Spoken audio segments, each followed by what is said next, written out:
How bad is the problem of evil? Well, it might be useful to think of the following version of the problem of evil. If there is a necessarily perfect God, then if he's going to create a world necessarily, he will create the best possible world. This isn't the best possible world. We can easily imagine a better one. So there's no perfect God. Now there's a quite traditional response to this argument. You can find it in Aquinas, which holds that God is infinite, created things are finite. For any finite thing, there's always a better finite thing that you can conceive. So there is no such thing as the best possible world, and hence God can't create such a thing. The best he could do is to create an existence-worthy world of some kind or other, and assuming that this world is such a world, this is a world that God could have chosen to create. Now, I think there's a serious objection to this line of argument, which goes along the lines of suggesting that, in fact, one of the premises of the objection is false. It is false that there is no best possible world.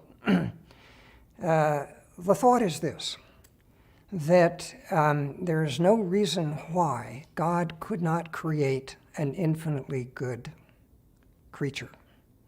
What I would call a perfect creature. Now, a perfect creature is just like God, except for one difference, and the one difference is simply this: God is uncreated, this creature is by definition created.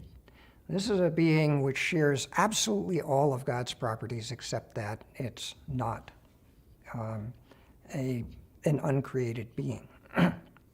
I want to just briefly consider two objections to the view, and then very briefly try to defang those objections. One objection is this, that this would involve a situation in which the world contained two omnipotent beings.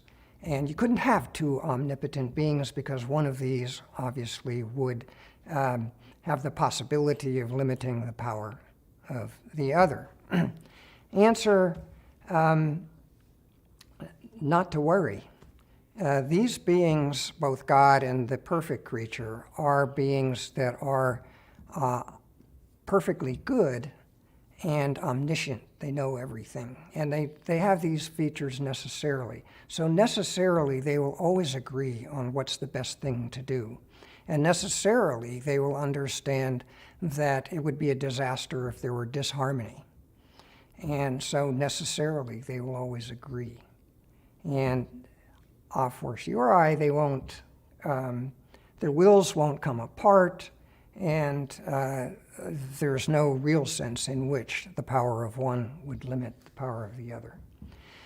The second objection that I think is worth taking seriously is what you might call the plenitude objection. It runs roughly like this. It's a very good thing for God to have created a perfect creature. Presumably he did do that. But it would be even better if he also introduced some variety into the world by creating some things that are not perfect. This is a good thing to have, variety. This objection has, I think, some force, but it seems to me in the end that it fails as well.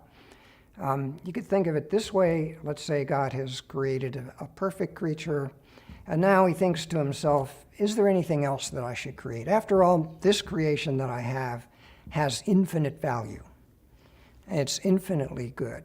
I can't add, in any real way, more value to my creation. But maybe, nevertheless, there's some kind of value to variety. So consider the following options. Maybe I can either leave things as they are, or I can add an imperfect creature thereby doing something that adds some value, right? Or perhaps I could create another perfect creature. What would be the best thing to do? Well, I can't, in fact, substantively raise the amount of goodness of my creation. And if I create an imperfect creature, I have created something that is, in fact, infinitely less valuable, even though it introduces variety into the universe, than my original perfect creature, infinitely less value than any other perfect creature that I could create.